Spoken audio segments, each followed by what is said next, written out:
Hi friends, welcome to crazy Samhitha. Please ఈ video నచ్చితే like చేయండి, షేర్ చేయండి, సబ్స్క్రైబ్ చేయండి. నా నా యూట్యూబ్ ఫ్యామిలీ అందరికీ గుడ్ మార్నింగ్ అండి. నేను దోశ పిండితో చెంబు క్లీన్ చేస్తున్నాను. చెంబు చూడండి ఎంత వైట్గా వచ్చిందో. ఇందులో వాటర్ ఫిల్ చేసి నేను ఫ్లవర్స్ వేసి ఈశాన్య మూలలో పెడతాను ఫ్రెండ్స్. అట్లా పాజిటివ్ ఎనర్జీ ఉంటుంది ఇంటికి. దీపం పెట్టేసుకున్నాను తులసి కోట దగ్గర. మూలకు కూడా రావి చెంబులో ఫ్లవర్స్ వేసి ఉంచాను ఫ్రెండ్స్. ఇక్కడ టీ పెట్టాను, ఇక్కడ పప్పు చేస్తున్నాను. పప్పు ముందుగా కడిగి పెట్టేసుకోవాలి. ఒక గ్లాస్ పప్పు తీసుకుంటే 2 గ్లాసుల వాటర్ తీసుకోవాలి. కొంచెం పసుపు, నూనె, ఉప్పు వేసుకోవాలి.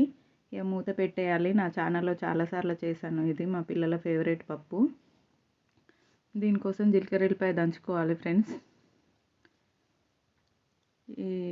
ఈ లాప్షి రవ్వ కూడా ఉప్మా చేస్తున్నాను, ఇది స్వీట్ చేస్తున్నాను.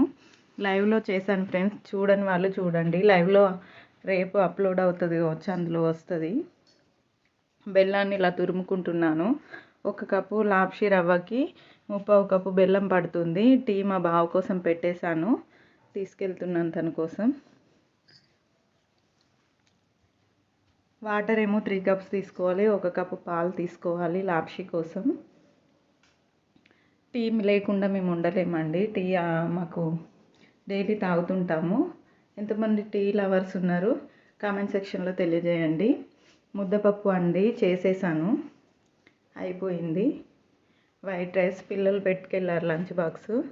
ఇది లాప్షి అండి, చాలా బాగుంటుంది. థ్యాంక్స్ ఫర్ వాచింగ్ అండి. Please subscribe.